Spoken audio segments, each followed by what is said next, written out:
It name Guan, Guan. It name Guan. Now this is Pato Banton. Greetings everyone. My name is Pato Banton. Born and grow in England. Now anywhere me go, the people them tell me for Guan. So right now Pato Banton come for nice up the land. But the music thing called Guan. It name Guan, Guan, Guan, Guan, Guan. Yes, my name is Pato Banton. I was born in a place called London, England. I grew up in a city called Birmingham, England from the age of 6 onwards. And when I met my stepfather, who was a DJ, I was about 8. And he taught me everything about the sound system, and I started helping out at a very early age. And I used to be like the lookout at the night time when I first started. And they gave me the name Pato, which in Jamaica is a small owl that comes out at night and goes, Pato, Pato, and translated from Pato to Pato, and everybody called me Pato.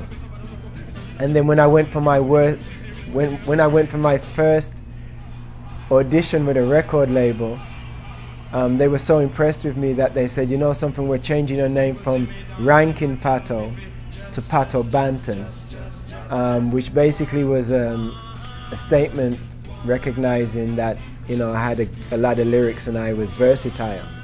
And in Jamaica, a Banton is a title that's given to the MCs if they're like heavyweight lyricists, like Buju Banton, you know, who is not my brother, by the way. We're not related by blood, but I guess we're related through reggae music. Yeah, I remember when I was about 15, I entered a talent contest in my city. And the English Beat were the band that was playing. And they said whoever won the contest would have a chance to actually work in the studio with the English Beat.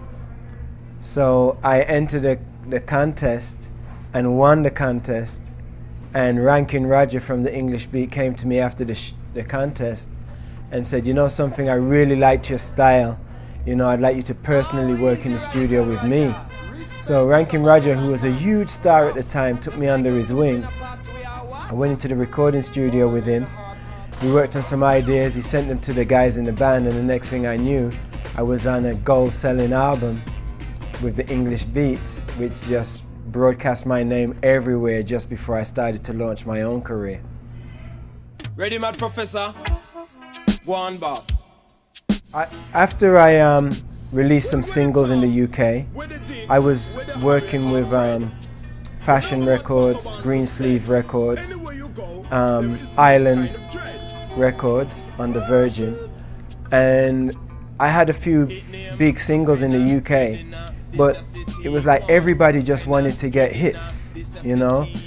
They just wanted me to have like big selling records, you know, and I wanted to record some music with substance because that's where I was coming from personally.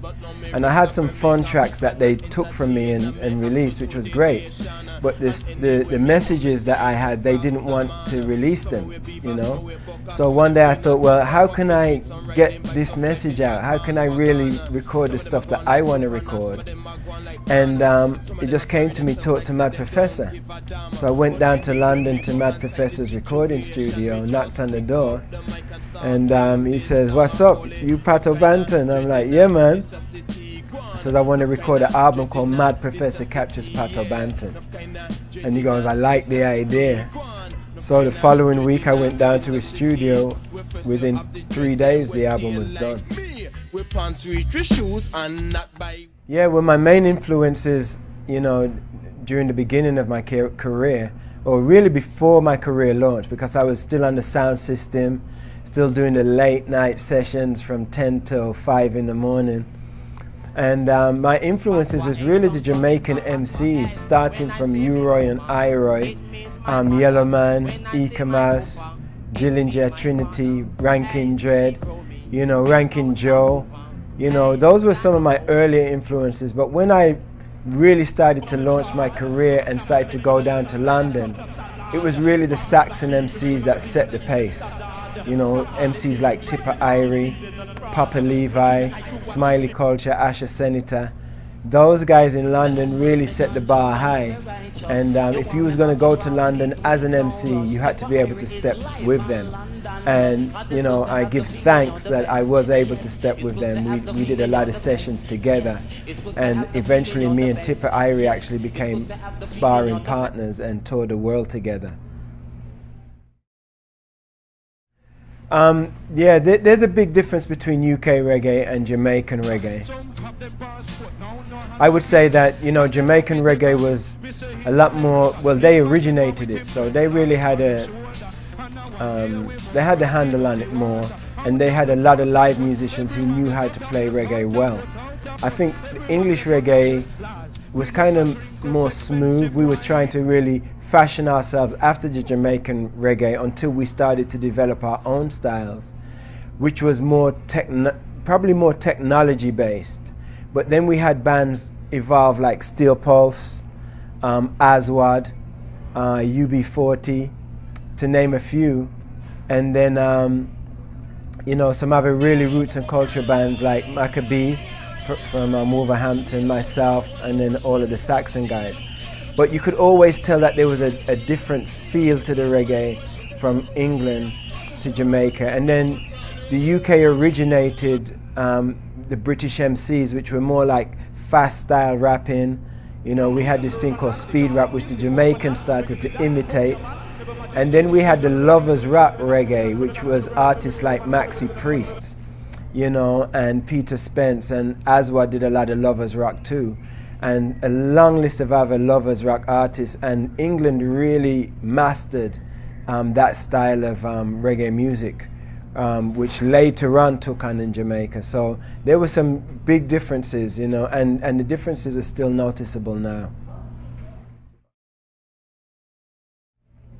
Well, yeah, I've really had the great privilege to work with a lot of other artists and some legendary artists.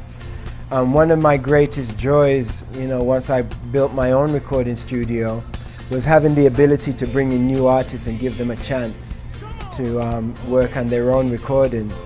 But like I said earlier, you know, I was given my first opportunity by the English Beat.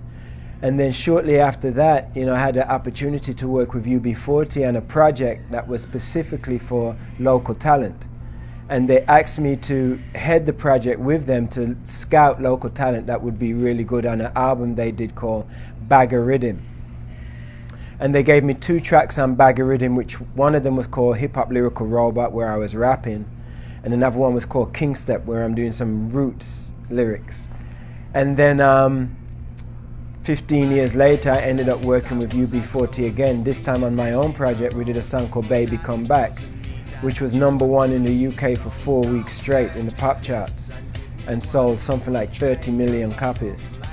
And then after that, Sting gave me a call while I was still at #1 in the charts. No, actually it wasn't Sting that called me, a producer called me who was remixing one of Sting's singles called Cowboy Song from the Fields of Gold album. And the producer asked if I would be interested in voicing it, putting a reggae touch to it. And I was like, are you kidding me? So I went in the studio with Sting's voice and the music and put my voice with Sting's, sent it back to the producer. He sent it to Sting and Sting said he loved it. So the next thing I know, I'm doing a video with Sting called this Cowboy Song. And it's a big hit in Brazil and in Japan and in the UK, around Europe. And me and Sting ended up touring together with my band. Sting was backed by my band for some TV appearances. And then he calls me one day and says, Pato, thank you for doing this song for me. And if you ever need me, just call me and I'll return the favor. And I said, I'm not even going to call you, I'm going to ask you now. You know, I love performing Spirits in the Material World, and would you be willing to do it with me, you know, as a single? And he was like, yeah. So there I was in the studio with Sting recording Spirits in the Material World. with the actual original singer, which was amazing. And actually the single made it to the Ace Ventura Animal Pet Detective movie. It was the soundtrack on that movie. And again, me and Sting had a great time traveling around on his private jet and doing pop TV shows across Europe, and it was just awesome. I love Sting so much. The brother is so cool, calm, collected. He's a true artist. And I had the great privilege of touring with the Marley family, with Ziggy, Stephen, the I3s, the Wailers, Jimmy Cliff, and a lot of other great artists, you know. And my journey has been really blessed, you know. If I had to stop making music tomorrow, I would have no regrets, you know. I've fulfilled every desire I ever had, and I've worked with so many amazing artists that, you know, I've got so many great memories, you know. I think my main focus of why I'm doing what I'm doing right now is not to really gain anything, but more to give something back.